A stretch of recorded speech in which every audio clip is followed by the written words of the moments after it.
And Lindsay Gardner is out there this morning assessing things right now. She's got her vest on out there, and she sees the impact of driving this morning. Good morning, Lindsay. Yeah. Good morning, Mike. Good morning to you, Don. The sign behind me says it all here this morning. Road closed. It is certainly not what people living here in Arlington want to see. I can tell you, we do know 100,000 people travel the Matthews Bridge every single day. They're all going to be impacted. But the impact is even going to grow even greater than that, because those commuters have to go somewhere. And that's what we're going to learn here this morning.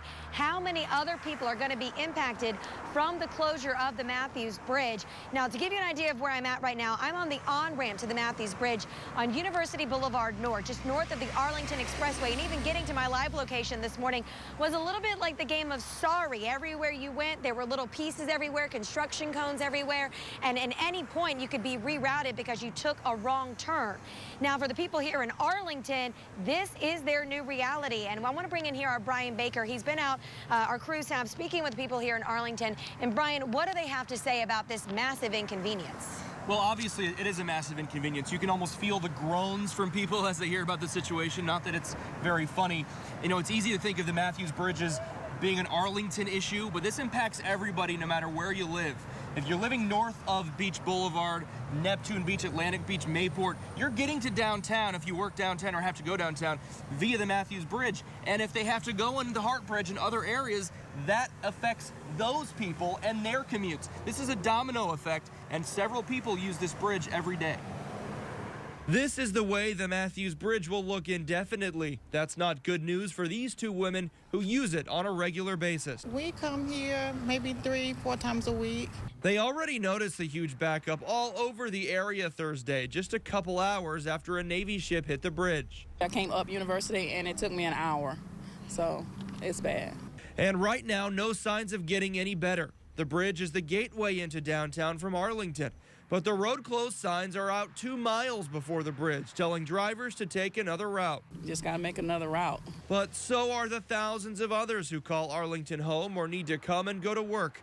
These two are just worried about how long they'll have to be dealing with this traffic nightmare. It's going to be a mess.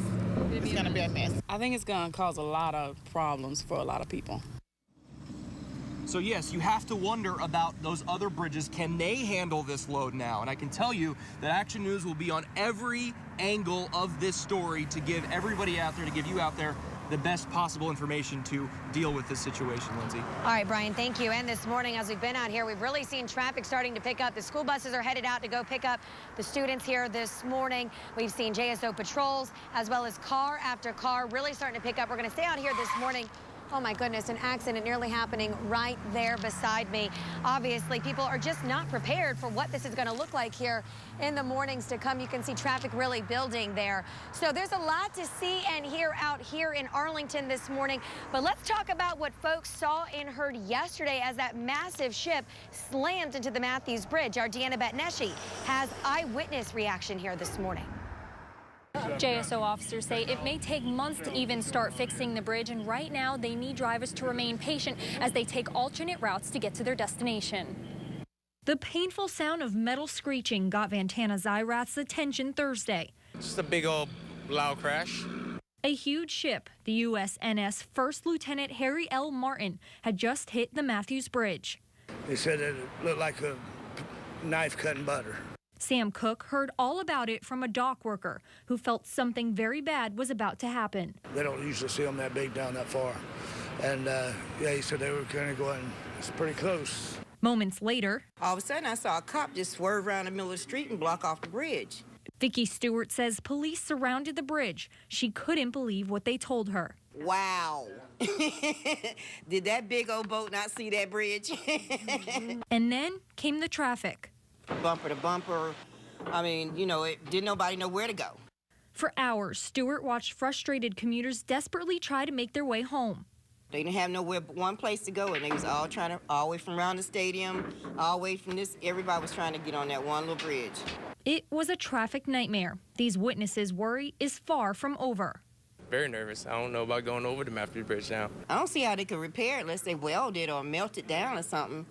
I think it's going to be a long, drawn-out situation like it's been JSO says they're also worried about traffic for the Jags game. They say they're going to be updating their social media sites for people who don't know about this situation that are coming here from out of town. Reporting in downtown, Deanna Betneshi, Action News.